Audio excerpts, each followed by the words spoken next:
a ti no te importa quién tenga el balón. Tú lo que quieres es que el que lo tenga meta el punto para tu equipo. Entonces, ¿qué pasa?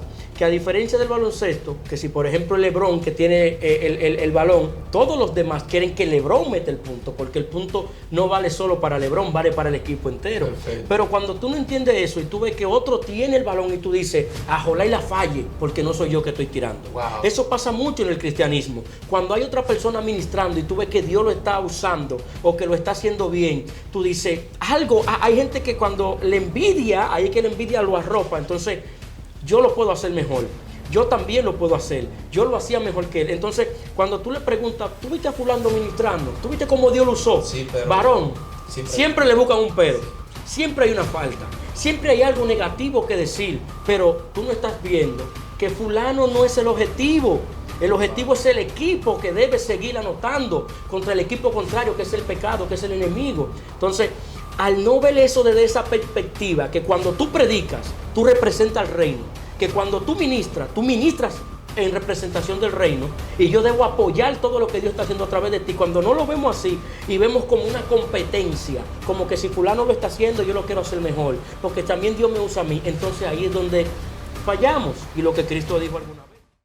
Dios le bendiga, bienvenido a su canal y a este programa que hoy tendremos, Atmósfera de Gloria. Hoy está con nosotros, o hoy estoy yo con él, con nuestro hermano ministro Daniel Jiménez, mi hermano, y un servidor, Jonathan Figuereo. Y hoy vamos a tener una conversación, un conversatorio sobre algo sumamente importante. Aleluya. Vamos a estar hablando de cómo es el proceso de relevo ministerial, principalmente en nuestro país, en donde siempre hay un auge de ministerio, siempre Dios está llamando gente nueva, siempre tenemos, gracias a Dios, una juventud que tiene fervor por ser ministro, por predicar, por anunciar el evangelio. En tu caso, cuéntame, ¿cómo ha sido ese relevo? Bueno, realmente nosotros podemos comprender que una de las cosas que nos puede llevar al nivel donde Dios prácticamente nos ha establecido es poder comprender, lo primero, el propósito de Dios. Luego, el llamado, porque primero está el propósito y luego el llamado. Dios te llama, te capacita. Ahora bien, hay una generación que prácticamente, a pesar de que esté en la tierra, se le puede terminar lo que es un propósito de parte de Dios en dado caso, porque Dios te puede seleccionar para un tiempo, para una ocasión. Ahora bien, a veces hay un problema porque la generación que está actualmente a veces no quiere darle paso a la nueva generación que ya Dios ha predeterminado en su plena voluntad. Claro. Por ejemplo, si tú analizas la historia de Elías, Elías está en la cueva, está llorando, está angustiado por causa de una amenaza de una mujer, donde él entendía que te portaba una palabra de parte de Dios. Y el hombre le dice al Señor, mátame, quítame la vida, ya no quiero vivir, ya no quiero iniciar o continuar ese propósito. Sí.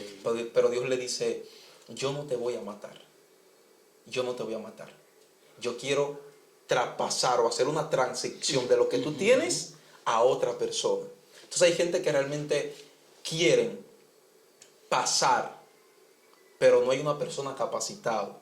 Entonces lo primero que nosotros debemos de entender es que debemos de ser capacitados para poder tomar la posición de la actual generación que está. Así es, estoy de acuerdo contigo. Mira que han mencionado una historia sumamente complicada. Tú sabes que en el caso de Elías, esta transición o este relevo que se da es por causa de la misma acción que él toma de huir de Jezabel. Porque al él huir de Jezabel y dejar su posición en donde debió estar como profeta, prácticamente está renunciando al ministerio. Y es aquí en donde Dios se ve en la obligación de sustituirlo a él. Porque algunas veces se dan problemas y situaciones con esto de los relevos. Porque la gente no entiende que el plan de Dios es eterno y que el tiempo del hombre es limitado y finito. Entonces, cuando tú entiendes que el plan lleva más tiempo que el que tú tienes de vida, tú tienes que saber que en algún momento alguien más joven tendrá que continuar con este ministerio que Cristo inició. Fuerte. Y a veces la generación actual lo que quiere es como ser perpetua en el ministerio y no cree como en un relevo, no cree como en alguien que venga detrás que pueda hacer mayores cosas que las que yo hice. Perfecto. Porque ese es el principio que Cristo explica. Ustedes, los que creen en mí, detrás de mí, cuando ustedes se levanten, cuando el Espíritu venga sobre ustedes, cuando la promesa repose sobre ustedes, mayores cosas que las que yo hice, ustedes harán. Porque ese es el éxito de un ministerio.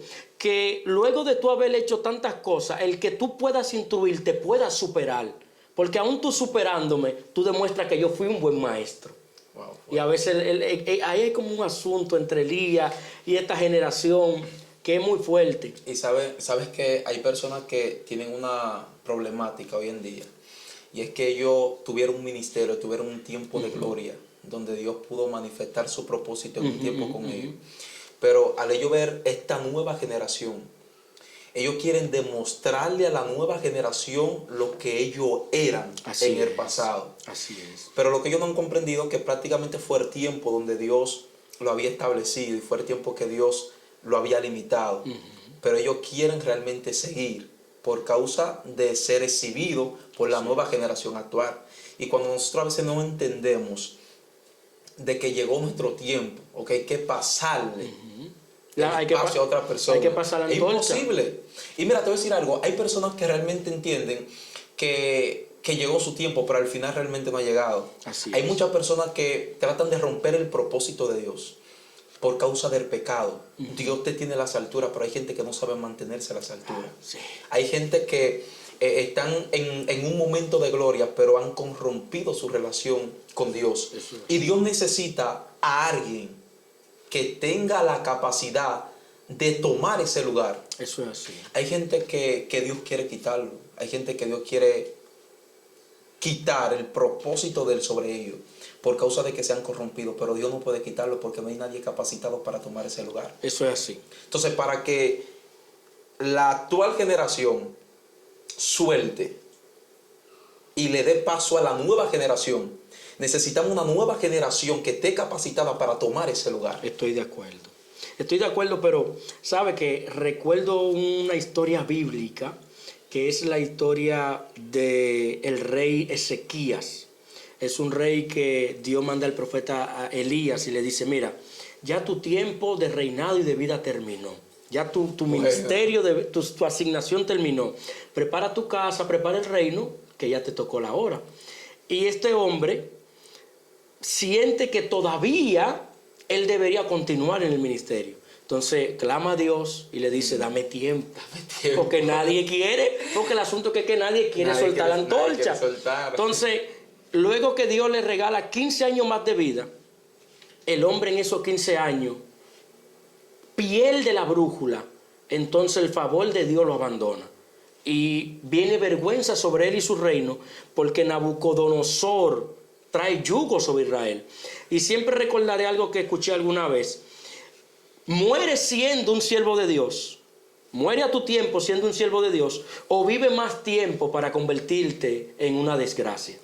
O sea, cuando uno no entiende que ya su tiempo llegó y uno quiere seguir un poco más, hay que saber que hay un riesgo de que no siempre Dios te vaya a acompañar en eso, en lo que ya Él entiende que el tiempo ha terminado. Y queriendo hacer un bien, hacemos un mal. Así es. Pero mira, yo creo que debemos tomar en consideración algunos versos bíblicos. Por ejemplo, hay gente que no saben que el relevo ministerial existe desde el principio. Moisés dijo en el libro de Deuteronomio 18:15: Dios levantará de entre ustedes, le dice Israel, profetas semejantes a mí. Es decir, Él no dice: yo soy el único profeta y yo seré profeta por siempre, sino que Él es consciente y claro que cuando Él parta, cuando llegue su momento de retirarse, Dios tiene gente capacitada para Él continuar en su obra, porque la obra de Dios no se detendrá porque tú no estés ni porque yo esté. Dios está sobre nosotros. Entonces, Moisés revela muchas cosas. También en una ocasión le dijeron a él, porque él hizo un listado, Dios le mandó a hacer un listado sobre gente que él iba a ungir para usar en áreas específicas. Y hay dos de estas personas que quedan dentro del tabernáculo o dentro del campamento y no salen al lugar donde se iban a reunir. Y el Espíritu de Dios, aunque ellos no estaban en el lugar donde iban a reunirse, como quiera lo visitó en el campamento. Y dice que alguien fue corriendo y le dijo a Moisés, mira, fulano y fulano están profetizando. Y Moisés le dice, quisiera yo que todo el pueblo de Jehová fuera profeta. ¿Acaso tienes tú, acaso te preocupas tú tanto por mi ministerio creyendo como que yo soy el único? Y yo creo que hay que entender esto, que Dios sabe, y el mismo Cristo lo revela, que la mies es mucha y que los obreros son pocos. Necesitamos cada día que Dios vaya llamando más gente, que más gente se vayan integrando al ministerio. Pero, ¿qué pasa con el celo ministerial? Bueno, mira, realmente es algo que da pena y vergüenza actualmente, porque hay personas que no tienen la capacidad de verte bendecido. Así es. Hay gente que no tiene la capacidad de ver cómo Dios ha obrado sobre tu vida. A veces se da un caso que nosotros realmente como que lo pasamos por alto, pero si prestamos atención vamos a encontrarle la parte mala. Por ejemplo, a veces nosotros cuando vemos un nuevo creyente, nosotros oramos a Dios para que esa persona sea usado por Dios, para que esa persona sea levantada. Pero en el momento que Dios lo levanta, ahí está la quiquilla. En el momento que Dios decide tomar ese joven y establecerlo en un lugar donde tú realmente en un momento querías, pero ahora, porque tú ves que esa persona sobrepasó tu nivel, ya tú entiendes que esa persona puede ser una amenaza para ti. Entonces ahí es donde nosotros realmente nos damos cuenta que nosotros estamos muy desviados de lo que es el propósito de Dios. Porque la iglesia debe de tener un mismo objetivo y un mismo propósito. ¿Y por qué realmente se ha dado hoy en día el celo ministerial? Porque estamos falta de carácter. Estoy de acuerdo. Cuando no tenemos carácter, vemos a la persona como una amenaza. Cuando entendemos que una persona lo hace mejor que nosotros, ya lo vemos como un problema. Y yo entiendo que la persona que ama a Dios, o quien es líder, se alegra cuando ve a una persona que aprende. Claro que sí. Se alegra cuando ve a una persona en crecimiento. Y esa es una de las cosas que te va a llevar a ti al nivel donde Dios te quiere llevar. Cuando tú tienes compasión por los demás. Cuando tú te alegras por un hermano que realmente está cumpliendo el propósito de Dios. Hoy en día prácticamente no se ve eso. Hoy en día si Dios te llevó a un lugar donde otro quiere llegar, la gente trata de cerrarte la puerta para abrirla a ellos. Y eso es un problema que estamos viviendo hoy en día. Entonces, ¿qué yo entiendo? Para que eso prácticamente se pueda acabar, la gente comprender cuál es el propósito de la iglesia aquí en la tierra. Eso es así. Hay gente que están en el evangelio pero no saben cuál es el propósito de la iglesia. Tú sabes que una de las formas de explicar mejor la dinámica del cristianismo, del cuerpo de Cristo, son los equipos de baloncesto. Tú sabes que en el equipo de baloncesto tú sabes que hay varios jugadores. Y a pesar de que es un juego combinado, cada jugador se le rinde hay un rendimiento aparte que se mide. Pero cuando se está en el juego, cuando se está involucrado, todo el que tiene la bola, todo el que tiene el balón en la mano, procura meterla. Ahora, cuando tú entiendes que por encima de ti está el equipo, a ti no te importa quién tenga el balón. Tú lo que quieres es que el que lo tenga meta el punto para tu equipo. Entonces, ¿qué pasa? Que a diferencia del baloncesto, que si por ejemplo LeBron que tiene el balón, todos los demás quieren que LeBron meta el punto, porque el punto no vale solo para LeBron, vale para el equipo entero. Pero cuando tú no entiendes eso y tú ves que otro tiene el balón y tú dices, ojalá y la falle, porque no soy yo que estoy tirando. Eso pasa mucho en el cristianismo. Cuando hay otra persona ministrando y tú ves que Dios lo está usando o que lo está haciendo bien, tú dices, hay gente que cuando le envidia, hay que la envidia lo arropa, entonces yo lo puedo hacer mejor, yo también lo puedo hacer, yo lo hacía mejor que él. Entonces cuando tú le preguntas, ¿tú viste a fulano ministrando? ¿Tú viste cómo Dios lo usó? Varón, siempre le buscan un pero, siempre hay una falta, siempre hay algo negativo que decir, pero tú no estás viendo que fulano no es el objetivo. El objetivo es el equipo que debe seguir anotando contra el equipo contrario, que es el pecado, que es el enemigo. Entonces, al no ver eso desde esa perspectiva, que cuando tú predicas, tú representas al reino, que cuando tú ministras en representación del reino, y yo debo apoyar todo lo que Dios está haciendo a través de ti. Cuando no lo vemos así y vemos como una competencia, como que si fulano lo está haciendo, yo lo quiero hacer mejor, porque también Dios me usa a mí, entonces ahí es donde fallamos. Y lo que Cristo dijo alguna vez, un reino dividido entre sí no prospera. No prospera. No hay prosperidad. Y sabes que hay personas que entienden que el propósito de ellos es ser recibido. Así es. Y ese es uno de los problemas por los cuales la gente hoy en día envidia el ministerio del otro. Sí. ¿Tú me entiendes? Porque la gente solamente lo que quiere es que la gente lo vea. Lo aplauda. Quiere una aceptación de las personas. Entonces, eso debería de cambiar hoy en día. Pero es difícil.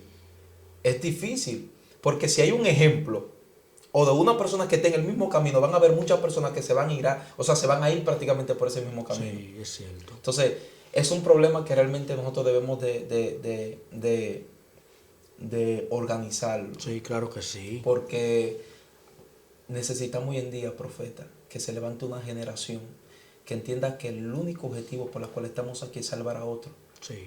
Como mismo Dios nos pudo salvar. Sí, es el reino. ¿Tú me entiendes? Mira, tú sabes que, por ejemplo, la generación actual tiene que saber y tiene que preocuparse porque la generación que venga después lo haga mejor, que haya más gloria en ello, que Dios lo use más. ¿Por qué? Porque hay un principio activo, un principio profético que se revela primeramente en el libro de Ageo capítulo 2 verso 9, en donde dice que la gloria postrera será mayor que la primera. Yo te voy a decir algo, yo he visto a muchas personas criticando a la generación que está iniciando ahora, a los jóvenes que están predicando, pero yo te voy a decir algo, si hay fallas en ello, ¿la culpa de quién es?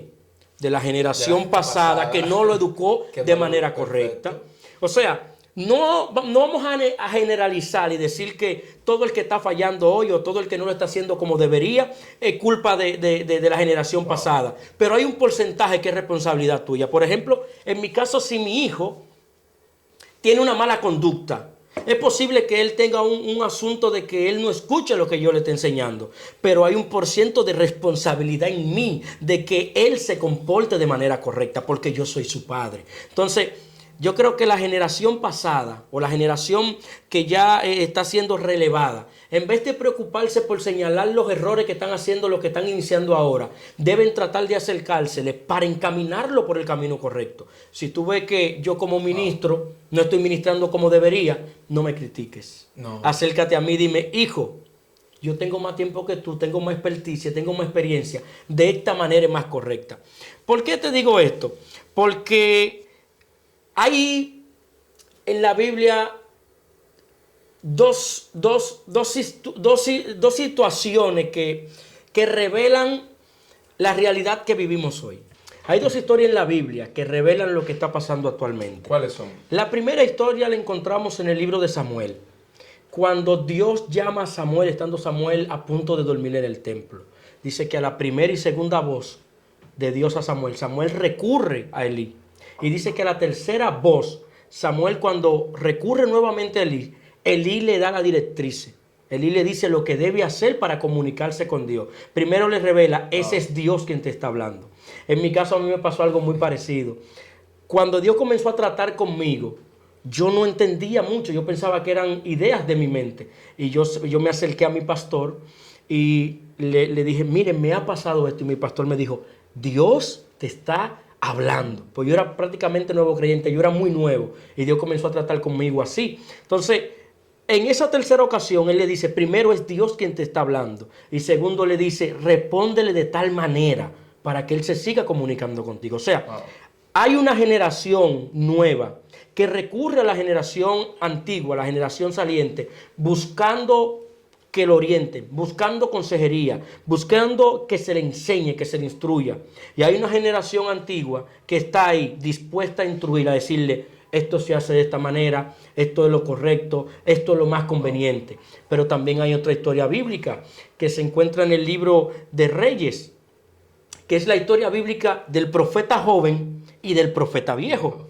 Un profeta joven que está ministrando, que está profetizando, que hay señales de Dios, que hay manifestaciones de Dios, que incluso se confronta a un rey, a una nación completa, sin miedo.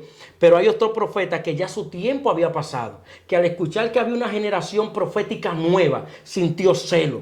Y dice que buscó la manera de hacer de que el profeta nuevo se desviara del mandato que Dios le había dado, para que pecara contra Dios y Dios lo desechara al igual como ya él había sido desechado. O al igual como ya él había sido relevado. O sea, estas dos historias revelan a una generación que busca dirección en la generación pasada y revela a una generación pasada que te instruye, que está dispuesta a darte los consejos, ¿verdad? Pero también hay una generación nueva que a la generación vieja verla, hay una parte de la generación vieja, al verlo fluir a lo nuevo, lo que hacen es que se llenan de odio. Sí, porque realmente, se rebosan. Claro, porque es que hay un celo ministerial. Hay un celo El celo ministerial no permite que la vieja generación instruya a la nueva generación. Así es. Por causa de que realmente no quieren que tomen esa posición. Así es.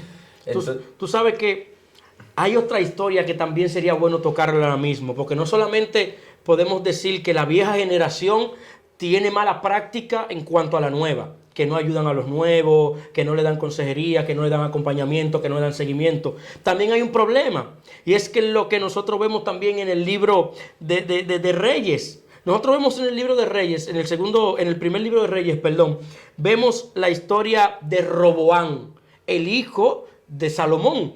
Cuando Salomón muere, Roboán reina en lugar de él. Y dice que el rey, en una asamblea junto con el pueblo le pide al rey que le baje los impuestos. Y el rey le dice, ok, nos vemos en una próxima reunión. Yo primero voy a consultar y voy a buscar consejería. Y dice que el rey se acerca, el rey Roboán se acerca a los ancianos de Israel, buscando consejería de cómo él debe actuar. Y dice que el consejo de ellos, él no lo apreció, sino que fue a buscar el consejo de lo de su misma generación, de lo de su misma edad. Y dice que el consejo que le dieron, lo de su misma edad, era un consejo desacertado. Pero él lo que hizo fue que despreció el consejo de la generación más antigua y tomó el consejo y la idea de la generación actual. Tú sabes que hay una generación nueva que se creen todólogos, que se creen que ellos todo lo saben, que son los mateólogos, que no necesitan de la vieja generación. Incluso no solamente que no necesitan, sino que desprecian el consejo de la vieja generación. Desprecian la manera como ellos ministraron. Por ejemplo, yo he escuchado a nuevos ministros que dicen, no, porque los viejos ministraban de tal manera, no, porque es un método arcaico, no, porque ya eso pasó de moda, no, porque, o sea, como la actualidad, denigrando, ¿verdad?, la manera de cómo la generación anterior a esta lo hizo. Hay en la Biblia esa historia. O sea, podemos encontrar en la Biblia un reflejo de una generación nueva que sí oye a la generación vieja. Y podemos escuchar también en la Biblia un reflejo de una generación nueva que desprecia el consejo de la generación vieja, que se creen los mateólogos, que se creen lo que saben todas, lo que Dios más usa, y desprecian a los viejos. Al igual que podemos ver en la Biblia que hay una generación antigua que está presta para corregir, para instruir, para dar un consejo, pero también hay una generación antigua llena de odio, llena de celo, que lo que busca es entorpecer lo que la nueva generación está haciendo. Perfecto. Y tú sabes también que en el oír está la fe. Así es. Y cuando nosotros aprendemos a escuchar a aquellas personas que realmente tienen el gran conocimiento, nosotros aprendemos. Sí.